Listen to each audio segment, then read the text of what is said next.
President Trump talks about the NFL's new ban on kneeling during the national anthem. Plus, we meet the most entitled 30-year-old in America and bring you the latest on Spygate 2018. I'm Ben Shapiro. This is The Ben Shapiro Show.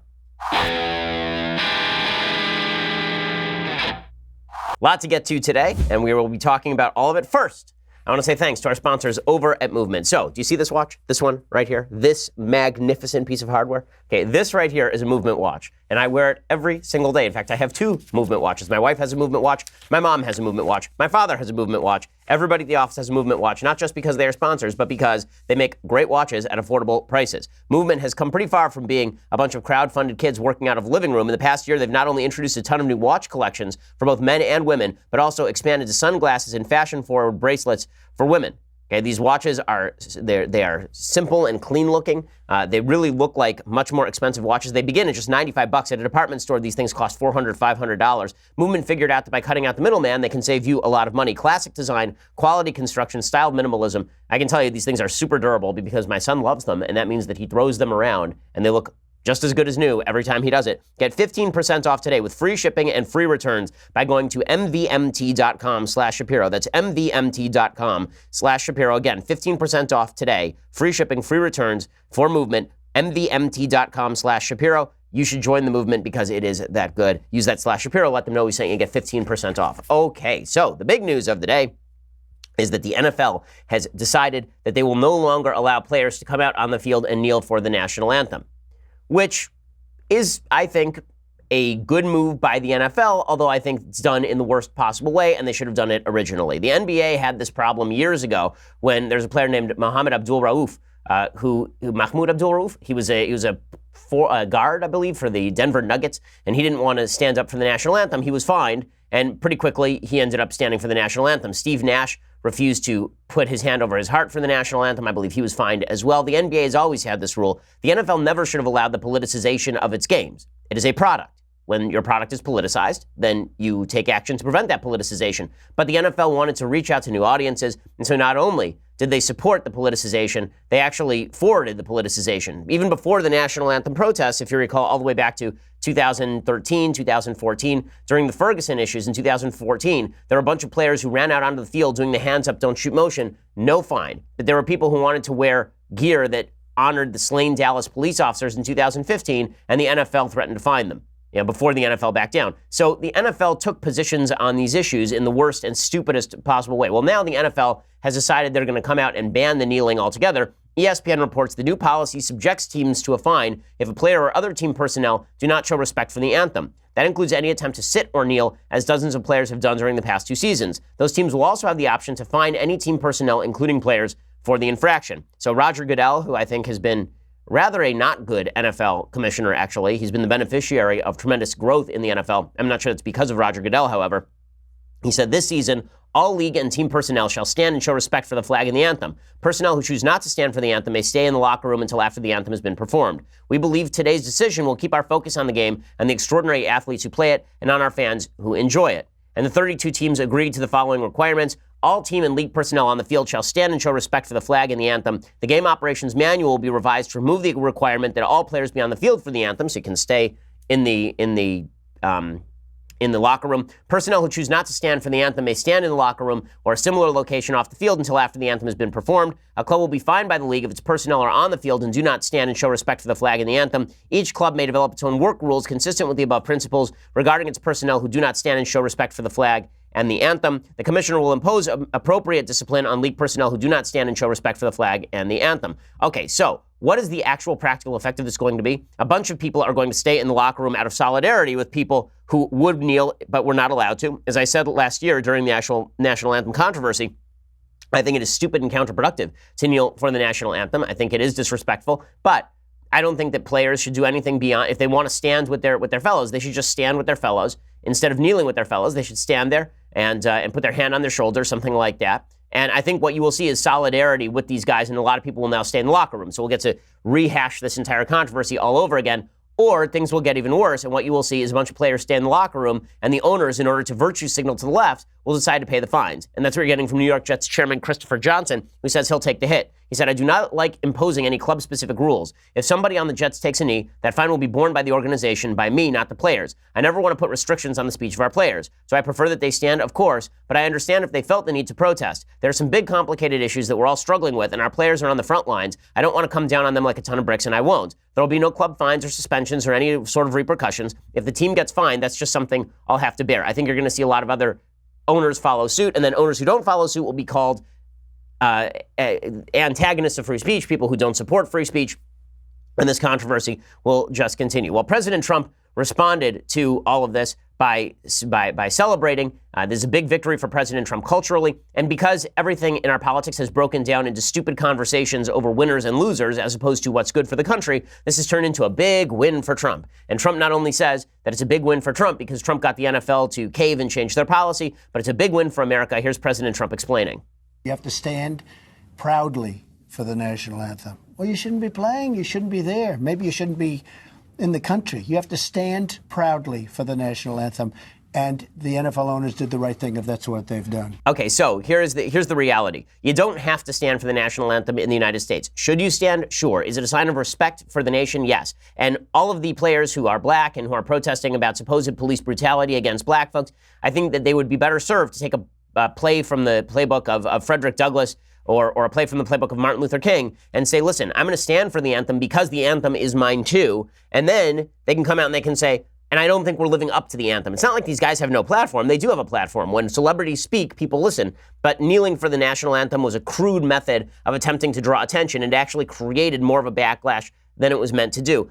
I do not think it is appropriate for the President of the United States to be inserting himself in these controversies. I don't. I don't think it was appropriate when Obama did it. I don't think it's appropriate when President Trump does it. President Obama, the Obama administration inserted themselves into controversies like this in North Carolina when there was an act at the local level in Charlotte to prevent transgender people from using opposite-sex bathrooms. And there was a boycott of the NCAA, and the entire left supported it. They thought that this was great. The NCAA was not going to allow Final Four games to be played in North Carolina thanks to a local bathroom policy. They thought this was great, but if the NFL says we're not going to allow people to kneel, then it's a huge problem because the NFL is cracking down on free speech. Now listen, I am a free speech absolutist, but private companies have the ability to take steps to curb free speech. Okay, there's a difference between me going and speaking at UC Berkeley and me going and speaking at DePaul University. When I spoke at DePaul University, they threatened to arrest me. They said, if you walk on this campus, even though I'd been invited by a student group, they said, if you walk on this campus, you will be arrested. And I respected that because, listen, it is a private university. Were they wrong? Were they stupid? Sure. Do they have the right to do it? You bet they do. Now, there is also a major difference, and I don't like the comparisons between, oh, you conservatives complaining about safe spaces on college campuses, but now you want a safe space at an NFL game. There is no comparison between a college campus and an NFL game. There really is not. Okay, for a simple reason. College campuses are explicitly places for exchange of ideas. When I'm invited by a student group, it is not to play football. When I'm invited by I suck at football. When I'm invited by a student group, it is specifically to give my opinion. When you go to an NFL game, you are purchasing an entertainment package to watch the NFL. And part and parcel of that is the patriotic show. So I was at the Super Bowl last year, and the Super Bowl was deeply patriotic. Deeply patriotic. For those who have never been to a game, it's not just the national anthem beforehand. It's the waving of the flag during the commercials. This was in a domed stadium, but usually it's the Blue Angels flyover. It's the whole deal. The NFL has always been heavily tied in with a lot of patriotic imagery. That's part of the product that they are selling to the American people, is that this is the all-American sport where we get together as a community every Sunday afternoon, and we remember that America is a great place, and we enjoy ourselves and just watch some people clock each other. Right? That's basically what football is all about, and it's not the NFL's fault if that product is being undercut by people on the field, and they say, listen, we're not going to withstand the fans who don't want to watch our games. We are not going to withstand the ticket sales loss, and we're not going to withstand the TV ratings loss. Okay, the entire NFL is moving in the direction of whatever the TV ratings say, and the TV ratings in 2017 were down a full 8%. That's a significant, significant drop. Now, not all of that is due to the national anthem controversy, but certainly part of it is due to the national anthem controversy. When there have been polls done of people who say they're not watching as much NFL, something like 50% of them cite the national anthem controversy because they don't feel solidarity with the players who are kneeling for the national anthem. Okay, this is not the same thing as a college campus. Again, it's more like, first of all, I'm an outside contractor who's brought in by a student group for that free exchange of ideas. Again, college campuses are for ideas. NFL games are for playing of football and production of a product.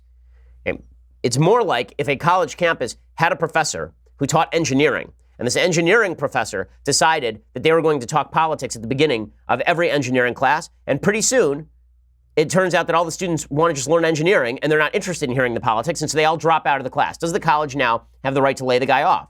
In my opinion, the college does have the right to lay the guy off. He's speaking outside of his realm of his political purview. If you were in poli-sci, it's a little bit of a different story. If he's in engineering, he is there to provide an engineering product. And if the engineering product does not meet specifications, the college can do what it wants. And that's not quite the same thing as a student group inviting someone for a political conversation and then the college cracking down on a political side of that political conversation. Okay, the case that's being made on campus is that this is a safe space and that people with differing political points of view in an inherently political area should not be able to speak. The case being made with regard to the NFL is, I'm not going to tune in to watch lectures on police brutality when I want to watch a football game. That is not the same case that's being made. It's not about the NFL being a safe space. It is about the NFL not providing what it promised to consumers. And that's why you've seen so many people drop out. Now, with that said, Mike Pence tweeted out #winning. I do not think it is appropriate for government officials to say that it is winning to pressure a private organization to crack down on members of its organization for political reasons. I don't think that's appropriate.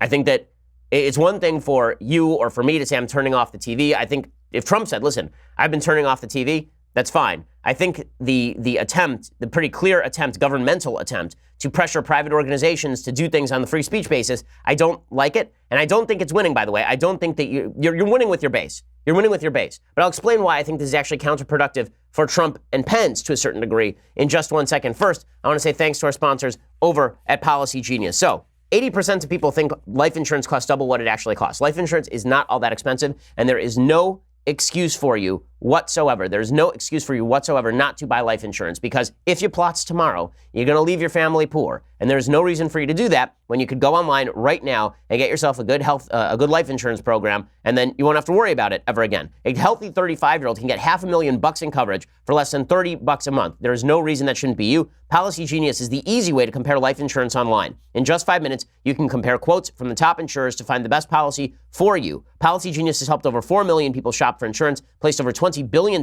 in coverage, and they don't just make life insurance easy, they also do renter's insurance and disability insurance and health insurance and all other kinds of insurance. So if you've been thinking about getting life insurance, go to policygenius.com right now. That's policygenius.com.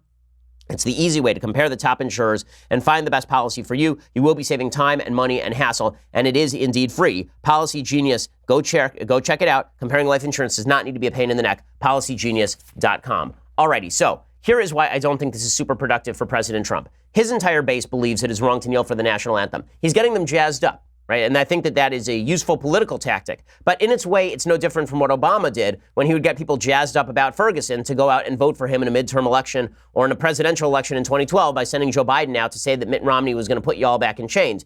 I do not like the idea of the President of the United States taking an inherently political issue and instead of being circumspect about the issues that are in play, going straight to the everybody who disagrees with me should be deported stuff. I think it's dumb. I think it's counterproductive. I think it doesn't unify the country and actually has a counterproductive response, because here's the question. For Trump, it's all about the political win. I get it. Okay, he's a politician. He's about the political win. But for the country, what I would like is more Americans to believe that standing for the national anthem is an inherent good, not fewer Americans. The polls show that before President Trump got involved in this particular issue, something like 75%, 80% of Americans thought that it was stupid and wrong to kneel for the national anthem. Now that Trump has gotten himself involved, it's more like 55 or 60%. So it's a win for Trump because a majority of the public still agrees with him. But it is not a win for America if 20% of the public now believes the other way simply because they don't like President Trump. So again, I understand the gut level response of President Trump, which is what he is. It's what he does. I understand why that's popular, but I don't think that it's productive for the country. Now, with all of that said, it was not Trump who politicized the NFL. It was the NFL players who politicized the NFL long before Trump was even involved with this. Okay, they were the ones who decided to kneel for the national anthem. They were the ones who decided to wear socks, as Colin Kaepernick did, with a depiction of cops as pigs. That was their decision to make. Okay, and you can't blame people for responding to that decision. Just as I don't blame protesters for protesting my speeches. Right? They are allowed to protest my speeches. That's fine. I think they're wrong, but that's okay. That's part of the political conversation. Well, this is part of the political conversation too. Again, I do not think that NFL games are anything like college campuses. I'm not crazy about the idea of the NFL cracking down on players doing this, although I think they should have done so at the beginning. Jonathan Last, I thought, had a good suggestion. The NFL should have just come out and said, listen, our consumers don't want to see what you are doing. Our consumers don't like this. So we're setting rules. End of story. Instead, they turned it into a sort of principled point. And obviously, everyone can see through the principal point. Everyone can see through the so-called principled idea here, because it's not really principled. It's much more about the notion that they are going to crack down on players in order to make sure that their wallets are still stuffed. So I get all of it. Listen, I understand the arguments. I'm just not in love with it. I know a lot of people on the right are very much in love with this today. Oh, it's a big win. I'm not in love with it as much as everybody else, because I see the danger in private organizations seeing political speech as a serious problem, although I agree that the NFL's product is being seriously compromised by all of this. Okay, meanwhile, speaking of people who need a safe space, I have to show you this tape. There's a 30-year-old who was evicted from his home in a judicial proceeding. So he's a 30-year-old unemployed man. He's a self-described conservative who was evicted by his parents. So the host of CNN, Brooke Baldwin, had this guy on. This guy's obviously a crazy person. The guy is named Michael Rotondo, and it did not go well for him. It's my understanding you've lived, at your parents' house, rent-free for 8 years, and I know you do your own laundry, you buy your own food, but they asked you 5 times, please move out. Why couldn't you guys resolve this without the court? I would consider much of what they were doing to try to get me out as a tax, and what I was just. I mean, hey, do you, a lot of us live with our parents, maybe a little bit longer than we wish we could. Please take a sip of your water. I'm sure you're irked. I'm sure your parents are irked, but you only have one mom and dad. And I understand that you are probably more upset than even you're letting on, but don't you want to reconcile with them? Okay, let me point out here that Brooke Baldwin obviously is having this guy on just to humiliate him, and this is not great as a television host. You shouldn't have people on simply to make them look stupid. I think that it's kind of a waste of time and a waste of everybody's time. That said, there's another point here to be made. So CNN is spending an awful lot of time with this guy. They spent like 5-10 minutes with this guy talking about how he wanted to stay home and he was entitled. CNN is very much in favor of the idea that if you occupy somebody else's dwelling, you should not be evicted. Okay, they're the ones who are saying that when banks evict people for non-payment of their bills, that this is somehow cruel and terrible. People on the left want to have it both ways. They want to say the millennial generation is entitled when they act precisely how CNN and MSNBC tell them to, which is you should mooch off your parents. We were told that until we were 26, we were staying on our parents' health insurance, and we should mooch off our parents. Our parents owe it to us. We were told that if we decide to live in the home, there's nothing wrong with that. You should stay as long as you want. You should be able to squat. You should be able to live on the street. You should be able to do whatever you want. This guy does it, and suddenly he's being castigated for the doofus that he is. And obviously he is a doofus. But it does go to show you how even the underlying narrative points that CNN is trying to drive home that are successful for them, in many cases are conservative points. It's really funny. When you go and you watch movies from Hollywood, Hollywood, obviously a very, very left area. It's a place where virtually everybody is a Democrat. But if you just watch the movies without knowing the politics of the people behind it, and you could avoid all of the stupid insertions of politics into the particular movies that you are watching, what you would see is actually a very conservative narrative that's drawn out in nearly every movie. It's usually a good guy and a bad guy. There's a concept of good and evil. It's usually somebody who comes into conflict and has to resolve that conflict through a crisis of will and principle. A very conservative idea. Well, the same thing happens on CNN right here. So CNN, if this were a story about the parents evicting their son, or let's say they'd come at it from the other angle. This is a story about parents trying to get rid of their son. They would have said, look how cruel these parents are. These parents are so cruel, so terrible. But because they decided to take the conservative angle, it's much more compelling TV, which is, why are you suing your parents to stay in their home? Again, it's hilarious to see so many folks on the left who are saying, you should be independent. You should get out of your parents' home. Why are you bothering your parents? And then at the same time, they say, well, you know what? You really should be deeply dependent on the government. Be dependent on the government. Be dependent on everyone else. There's nothing wrong with taking a government check. There's nothing wrong with taking a handout. There's nothing wrong with demanding a handout. Now, they say this guy's a self-described conservative, but he's acting like a Bernie Sanders lefty. And it's Bernie Sanders lefties who say that I am here, therefore you owe me stuff. And that's precisely the angle that this guy's taking. And CNN's ripping him for it. So at some point, I'd like them to ask Bernie Sanders what this guy did wrong. I just think it'd be really funny. Like they could have this guy on with Bernie Sanders, And they could ask Bernie Sanders if the guy is doing something truly awful because he's paying his rent, right? I mean, he's doing what he's supposed to do. Presumably Bernie Sanders would stand up for him. But CNN is not standing up for him because even they understand that there is nothing good happening there in terms of the useful. Okay, so before I go any further, I want to talk about President Trump and North Korea because he made a pretty major move on North Korea this morning. First, I want to say thanks to our sponsors over at Puppy Spot. So the best place to find the perfect puppy is puppyspot.com. Now, listen, I am not a dog owner. I'm not a warm and cuddly person, but this I do know. If you are going to get a puppy, then this puppy has to be vetted because I've seen too many cases. My grandmother went to the pound. She picked up a dog. The dog nearly bit her. I mean, it's really like this sort of stuff happens a lot. This is why if you're trying to find a perfect puppy, you need to go to puppyspot.com. It's a trusted service connecting the nation's top breeders to caring, responsible individuals and families. Okay, Puppy Spot is more than a service. They're actually advocates. Their 200-plus dog-loving team members ensure that only the highest level of licensed breeders enter their exclusive breeder community. Their industry-leading health guarantee means your puppy's vaccinations are up to date and they receive a nose-to-tail health exam from a licensed veterinarian before they're brought safely home to you. There are a lot of puppy owners in the office, and I asked them to check this out because I don't know that much about getting a puppy. I don't. And they looked at it. They said it's not only perfectly legit, it's actually terrific that if you were going to get a puppy, this is the place to do it. So get your new best friend at puppyspot.com/Ben because for a limited time, all Ben Shapiro listeners actually receive access to the Puppy Spot VIP program. They have discounts on everything you need for your new puppy, from food to walking services. You're really, like, again, I'm only laughing because I'm such not a cuddly person, and this sounds so cuddly that it makes me awkward. Like, it sounds so cuddly and wonderful that it just makes me awkward as a human being. So check it out, puppyspot.com/Ben. You get that special offer. Again, you receive access to the Puppy Spot VIP program. They have discounts on everything you need for your new puppy, from food to walking services. Puppyspot.com/Ben. I'm so uncomfortable being emotional in public. That's why this is happening. Puppyspot.com/Ben. Use that /Ben. Let them know that we sent you. I know there are a lot of dog lovers in the audience, so I think it'll be great for you. Puppyspot.com/Ben. If only I had a heart. Like, really, if only I had a heart, I feel like I would be using puppyspot.com. Unfortunately, my heart is 3 sizes too small.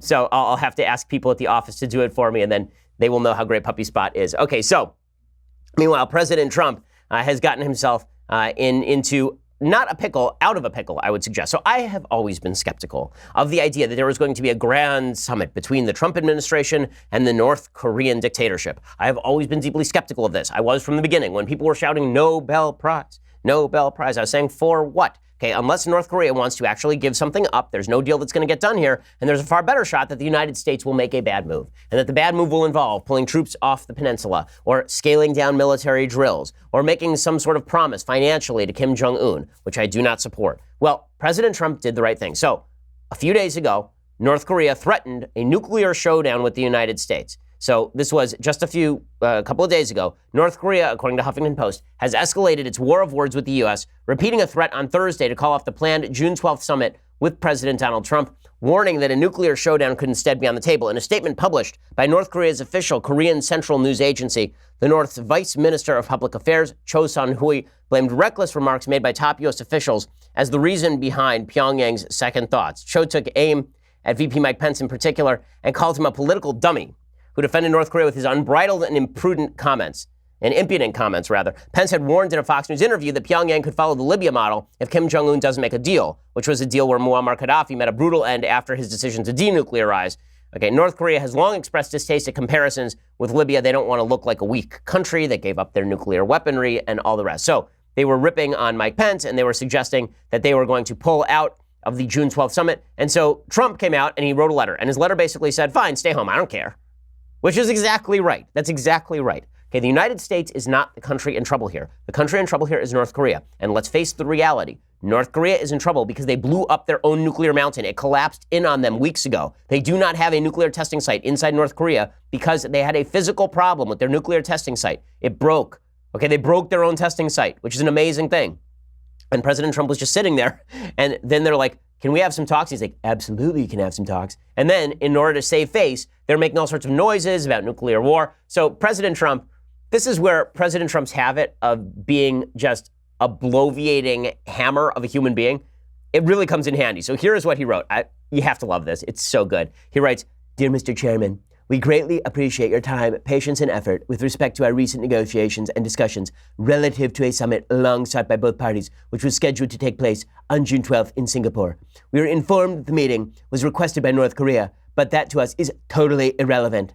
I was very much looking forward to being there with you. Sadly, based on the tremendous anger and open hostility displayed in your most recent statement, I feel it is inappropriate at this time to have this long-planned meeting. Therefore, please let this letter serve to represent that the Singapore summit, for the good of both parties, but to the detriment of the world, will not take place. You talk about your nuclear capabilities, but ours are so massive and powerful that I pray to God they will never have to be used. Okay, that last sentence is so Trump. It's so Trump, and it's so great. I mean, it's like Donald Trump brags about his genitals and his nuclear capabilities in exactly the same one. They're so massive and powerful. I pray to God they will never have to be used. It's just spectacular. It's so good, right? I mean, it's the president of the United States telling the North Koreans, guys, like, let's be real here. You're pretending that this is a partnership of co-equals, that we're going to sit down across the table and we're going to pretend like North Korea is a real country and not a crazy dictatorship where you imprison in a gulag hundreds of thousands of people and then test your crappy level nuclear weapons. Like, we're going to pretend that, but let's be real. We're massive. We're huge, you might say. And then he continues. I felt a wonderful dialogue was building up between you and me, and ultimately, it is only that dialogue that matters. Someday I look very much forward to meeting you. In the meantime, I want to thank you for the release of the hostages who are now home with their families. That was a beautiful gesture and was very much appreciated, which is him reminding them, you guys already made concessions to me, so ha, ha, ha, ha, ha, ha. You idiots. You let out the hostages, and now we're not going to do a meeting, and I'm going to laugh about how my nuclear weapons are better than yours. Okay, all of this is kind of hilarious. Okay, let's be real. Kind of funny. Does it increase the chances of nuclear war? No, because the North Korean regime does not want to get into nuclear war with the United States. We would turn his palace into an ocean of glass in 30 seconds flat. This is not happening, okay? There's not going to be a war between North Korea and the United States because Kim Jong-un is not suicidal. And all of the concessions he was prepared to make were not going to be made because Donald Trump sweet-talked him. This is never going to be about Donald Trump being able to cut a better deal than anyone else or anything like that.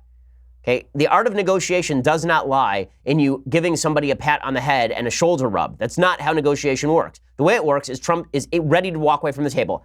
Okay, this is true for your salary negotiations at your own company. It is true for everyone. You have to decide in your own head, what is your walkaway point? What is the point where you say, listen, this is not worth it for me, I'm out. Trump knew that his walkaway point was pretty much anything. That if North Korea decided to make trouble, he was just going to say, fine, screw it. Enjoy your poverty-stricken country. We're out. And if you make trouble, well, guess what? Our military threat is still on the table. He continues along these lines. If you change your mind having to do with this most important summit, please do not hesitate to call me or write. The world, and North Korea in particular, has lost a great opportunity for lasting peace and great prosperity and wealth. This missed opportunity is a truly sad moment in history. Sincerely yours. And then it's the biggest signature ever. Like, you almost have to see the signature. It's like the entire page. It's like President Trump was like, you know what? So Kim Jong-un doesn't need to use his reading glasses. He's going to sign this huge spiky signature, the Donald Trump signature. That's okay. You can hate Donald Trump as much as you want. That's pretty great stuff. This is what he is supposed to do. What's hilarious is folks on the left are saying, how could Donald Trump do this? Look, it just shows how Donald Trump blew it. Now, here's where Donald Trump went wrong. He shouldn't have been running around talking about how he was going to win the Nobel Prize for meeting with Kim Jong-un beforehand, but that's Trump's thing. Okay, are we going to pretend for half a second here that President Trump isn't the guy who walks around bragging about everything? Have you met him? Have you seen him? Of course, as soon as people started saying Nobel Prize, he was going to go around talking about how he was about to win 8 Nobel Prizes in physics, in literature, all of them, right? He was going to, that was going to happen. But I thought that was trapping him in a situation where he was going to have more stake in having the meeting than in getting something good out of the meeting. That obviously was not true. So if I sound relieved, it's because I am. President Obama was not like this. President Obama was willing to grant every shred of credibility he could to a terrorist regime in Iran just so he could say that he got a deal and he was a great peacemaker. He was not willing to walk away from the table because his interest was in the deal itself.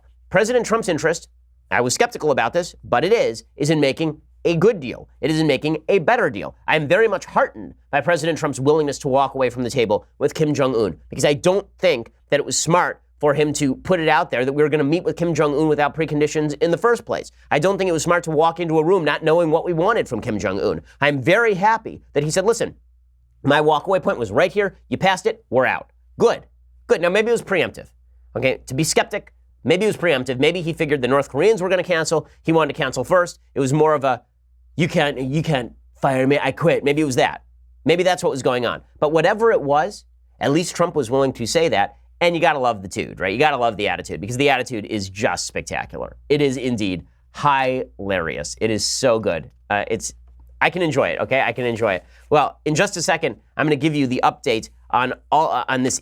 I have to talk to you about this judicial decision about Trump's Twitter feed, because it's just ridiculous. But first, I want to say thanks to our sponsors over at Software Advice. So you're dealing with a real head scratcher with your go-to person on a call because you don't have the right software, okay? You're running a business. You don't know what software to use. I'm an ignoramus about software, and I don't even know who to ask about software, right? I have people who work for me who have to decide what kind of software we use at our company, because we use a bunch of different types of software. Well, this is why you need Software Advice. When it comes to picking the right software for your business, Software Advice has done all of the research for you. Their team of advisors can point you in the right direction so you can start working more effectively right away. It is absolutely free. All you do is go to softwareadvice.com/Ben and you answer a few short questions about your business. And then you are connected with an advisor to discuss the best software options for your needs.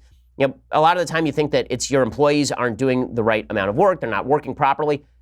I promise you, half the problems at your company are probably technological, particularly if you haven't updated your software in a little while. I mean, we save a lot of money here at the company by using updated software on a regular basis. This is why you need softwareadvice.com. So check it out. Whether you're a medical professional, a construction manager, an HR pro, you should go to softwareadvice.com/Ben, and you can talk to an advisor in just 10 minutes or less. Okay, it can take 10 minutes or less to talk to someone who can help your business and save you, I really think, serious time and serious dollars. End that software struggle today. Go to softwareadvice.com/Ben to get started. That's softwareadvice.com/Ben to connect with an advisor for free. Softwareadvice.com/Ben. Again, this is where you can get your software advice, so it is well named. So check it out, softwareadvice.com/Ben. That lets them know that we sent you. Upgrade your business. Okay, you can get all the advice you need right now instead of having to shop around, talk to 10,000 people. Don't do that. Go to softwareadvice.com/Ben. Okay, so I do want to talk about the latest on the so-called Trump scandals. I want to talk about an insane and ridiculous Twitter controversy. But first, you're going to have to go over to Daily Wire. So for $9.99 a month, go over to Daily Wire, get the subscription. My show, Klavan's show, Knowles' show. Get all of those things past the paywall, which is great. And you also get to be part of the mailbag, which we'll be doing tomorrow here on the Ben Shapiro Show, which is a blast. You also get first access to our events. So we have events coming up in Phoenix and Dallas, nearly sold out. dailywire.com/events. dailywire.com/events to get the tickets now. But if you'd been a subscriber, then you would have been the first to have access to those. So our VIPs are sold out, I believe, in both places at this point. So it's too late for you now, I think. But if you'd been a subscriber, then you would have had first access. Virtually all of our VIP tickets sold out before the tickets were even open to non-subscribers. So if you want to be a VIP ticket holder, you basically have to subscribe. So go check that out right now. For $99 a year, you get the annual subscription, which comes along with this, the very greatest in all beverage vessels. Look at this magnificent piece of vesselry. It is astonishing. When you drink from this, your health is restored, your mind is restored, your soul is restored to you. I can't say that I've been going around pouring it on graves and that people have risen back to life. I can't say that because that would be a violation of the truth. But if I could say that, I would. So check it out, $99 a year. You get the annual subscription. You just want to listen later for free, go over to iTunes, go over to YouTube, subscribe, leave us a review. Really appreciate it. That's the best way to help the company and help our show. Really appreciate it. We are the largest, fastest growing conservative podcast in the nation.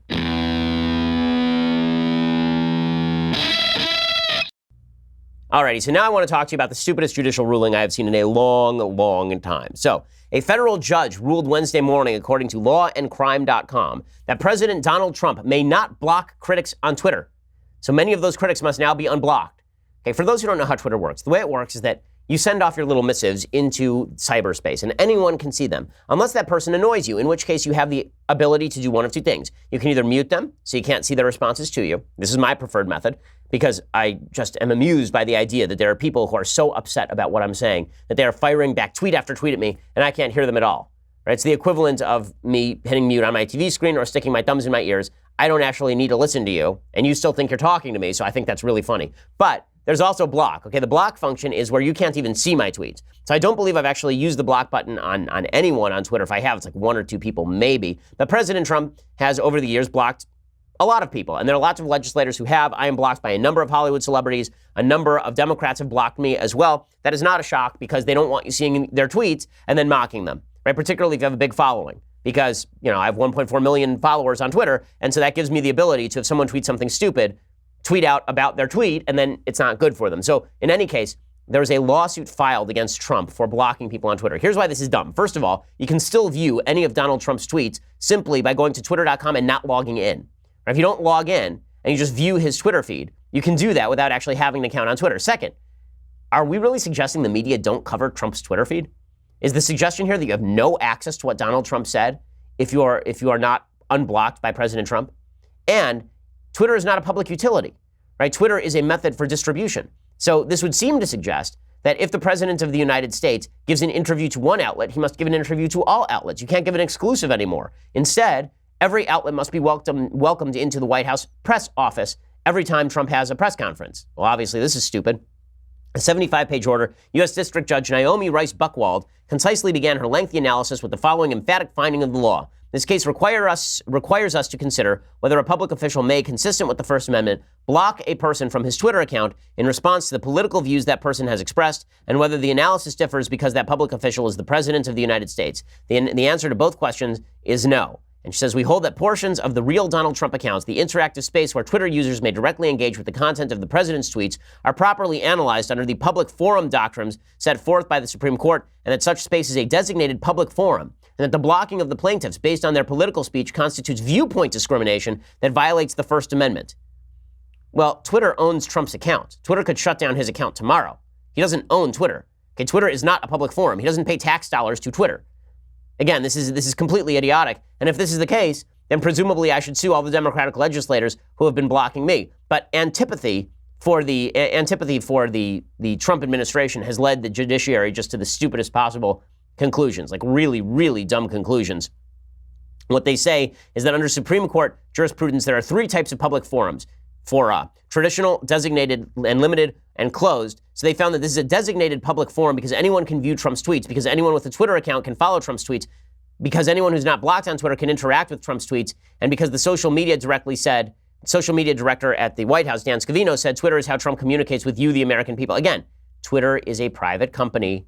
Twitter is not a public forum, but this is how stupid the judiciary has become. Now, speaking of Twitter and stupidity, Michael Avenatti, you remember him. This is the lawyer for Stormy Daniels, and he is the great leader of the Democratic Party now. He is the great white hope to take down President Trump. Trump will fall thanks to the bravery and supreme leadership of Michael Avenatti and Stormy Daniels. She will cast her spells from the witches of Brestwick, and President Trump will immediately be cast out of office. Well, now it turns out that Michael Avenatti is a coward. So he has now made his account on Twitter locked. He's locked it. He's made it a private account. So he has like 600,000 followers on Twitter, and he blocked his entire account. So presumably I can sue Michael Avenatti, since this is the way he gets out information, and I can make the claim that Michael Avenatti is not able to block me because Twitter is a public forum. Twitter is a public forum, just like in a public park. He can't force me to be removed from a public park, can he? He says, I purposely locked my account due to the following: bots, abusive trolls, and we will be releasing some sensitive info in the coming weeks, and I want to somewhat control who has initial access to it. You're not going to control who has initial access to it, dude. You have 600,000 followers on Twitter, and a lot of those people presumably are going to distribute that information as soon as it hits. Ryan Lizza at CNN rightly said, this is ridiculous. He rightly said, this is hypocritical. How can you say that he's a champion of the press when at the same time he's blocking reporters who are covering him after there were mildly critical tweets? But again, hypocrisy, thy name be leftism, and the hypocrisy of the left is on full display throughout all of this just silliness. And this Twitter spat is really particularly stupid. I mean, the fact that Trump tweets things out and that people look at those tweets does not mean that you have direct access to President Trump's every thought anytime, regardless as to who you are, or that you have no access to Trump if you can't follow him on Twitter. I promise you, people are pretty aware of what President Trump is doing these days, but it shows the perversion of the judiciary and the fact that the judges that President Trump is selecting are deeply important, because once the judiciary is monopolized by the left, then they will use that judiciary to cram down whatever dumb policy they see fit to cram down that day.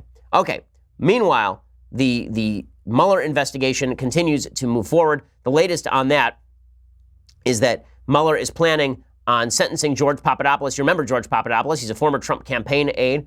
The case that was being made by the Obama administration, the FBI, the DOJ under Obama, is that it was scrutiny of George Papadopoulos that led to the opening of the Trump-Russia collusion investigation, because Papadopoulos had met with a professor in London who had said that he had access to Hillary Clinton's emails via Russian hacking, and Papadopoulos had gone around bragging about it. This is what led to the opening of the investigation, according to the FBI. Well, now, apparently, according to CNN reporter Shimon Prokopesk, he says that the Mueller office has asked the courts to begin the sentencing process. He says it signals now they're done with George Papadopoulos and his cooperation. He's been providing them information for months now, cooperating with them. Within the last hour, the special counsel's office filed a status report saying they are ready for him to be sentenced, and they are ready. So this does not really give us an indicator as to what exactly he knew or when he knew it or what this means for President Trump, but the Mueller investigation continues apace. Now, one of the things that's hilarious about all of this is that it is quite plausible. It is quite plausible and possible the Mueller investigation comes up with nothing. The latest indicator that they could come up with nothing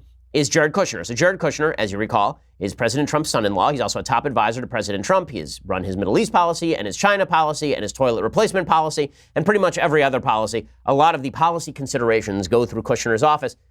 I think some of them beyond his brief, but he's done a good job on the Middle East, so I'm happy with that. In any case, Jared Kushner, he has been very cooperative with Robert Mueller. And you recall that just a few months ago, his clearance, his top secret security clearance was revoked by John Kelly, who's the White House chief of staff, because he had a temporary top security clearance, and that was revoked after there was a staffer who was ousted from the White House for having allegedly abused his ex-wife and ex-girlfriends. You remember that whole story. Well, after that, John Kelly revoked the temporary top secret clearances of a bunch of people, including Jared Kushner. And a bunch of people in the press said, this must be because Kushner is corrupt. It must be because Kushner is corrupt. Well, now Kushner has his top secret security clearance back. So much for the whole, he's so corrupt he can't get top secret clearance back routine. He's got his top secret clearance back. Not only that, he was given his top secret clearance back after he's been interviewed by Robert Mueller twice for 7 hours.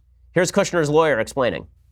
I don't know that anybody could be cooperating more. He has spoken to them when asked. He has provided them with tons of documents that reflect what he's provided Congress and what else they have asked for. He sat down in the fall when they wanted to ask questions about General Flynn, and he was very happy to spend almost an entire workday when they asked again. So I would say it's the definition of cooperation. So the assumption on the part of the left is that Jared Kushner was going to go to jail, that there was too much corruption. He was going to go to jail. That's why he didn't have his top secret clearance. That obviously was false. And not only was that false, Kushner has sat down with Robert Mueller on more than one occasion, and everything is fine for him. So I think that a lot of the left narrative about Mueller is going to get Trump, it's all going to fall apart for Trump, I think a lot of that is falling apart. Now, with that said, I still am skeptical of President Trump's story that he was unfairly targeted by the FBI at the beginning of 2016. I'm still very skeptical of this. I don't see why, if he was targeted by the FBI, he doesn't just declassify the documents demonstrating this. The President of the United States has plenary power to declassify anything he wants under FBI auspices. So that means tonight he could just get rid of the classification status for the FISA warrant on Carter Page. He could just get rid of the classification status on all of the information about the informant against his campaign. And again, I am not sure that we have to be very specific in our language. When President Trump says that he was spied on, his campaign was spied on, members of his campaign had an informant against them. That's not quite the same thing as saying that Trump himself was spied on, or Kushner was spied on, or Bannon was spied on, or any of the top members of his campaign at any point. Low-level people who were openly discussing the possibility of working with Russia, it seems to me, were the targets of the informants. The reason I'm being careful here is just I want to go where the evidence leads. If the evidence ends up leading to Spygate 2018, fine. If that's where it leads, I'm happy to go there. But so far, I'm not seeing the evidence, and I want to be very specific before we start slandering the entire FBI and suggesting the FBI was out to get Trump in March 2016 before he had even won the nomination. Okay, so let's just be specific in our accusations.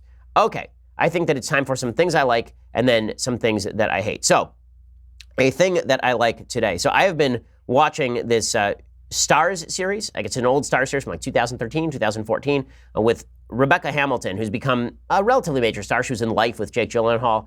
She's in a bunch of other stuff now as well. And this is a mini-series, The White Queen. Okay, The White Queen is about the period in English history. This is like 1470s, 1480s. The period in English history, British history, in which it's the War of the Roses.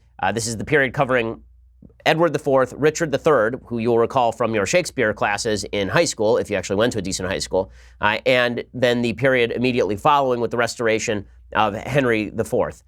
So, yes, Henry IV. So that is Henry VI? Okay, in any case, the series is quite good. It's really well produced. It stars. That means there's a little bit of boobage for no apparent reason.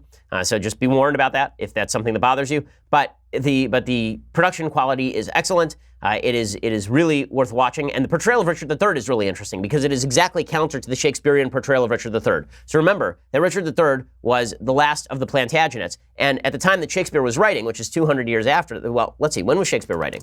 Now I'm going to have to check it out. So Shakespeare was writing within the next century, right? Shakespeare was writing in the late 1500s. He's about 100 years later, and he's writing after this. And the current regime in Britain, it's Elizabethan England. Elizabethan England is a spawn of the line that followed Richard III, right? So remember that the House of Lancaster has recovered its predominance by the time that Shakespeare is writing, and Richard III's family, his entire family, was the last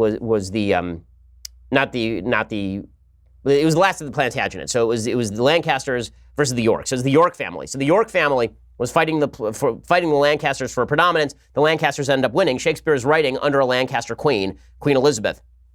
And what this results in his work is this real bias against Richard III. Richard III is an evil guy who killed his nephews and all the rest. I'm going to have to recommend a book probably next time on Richard III that sort of debunks this. But this series sort of debunks it as well. So here's a little bit of the preview for The White Queen. I'm Lady Elizabeth Grey, Your Grace.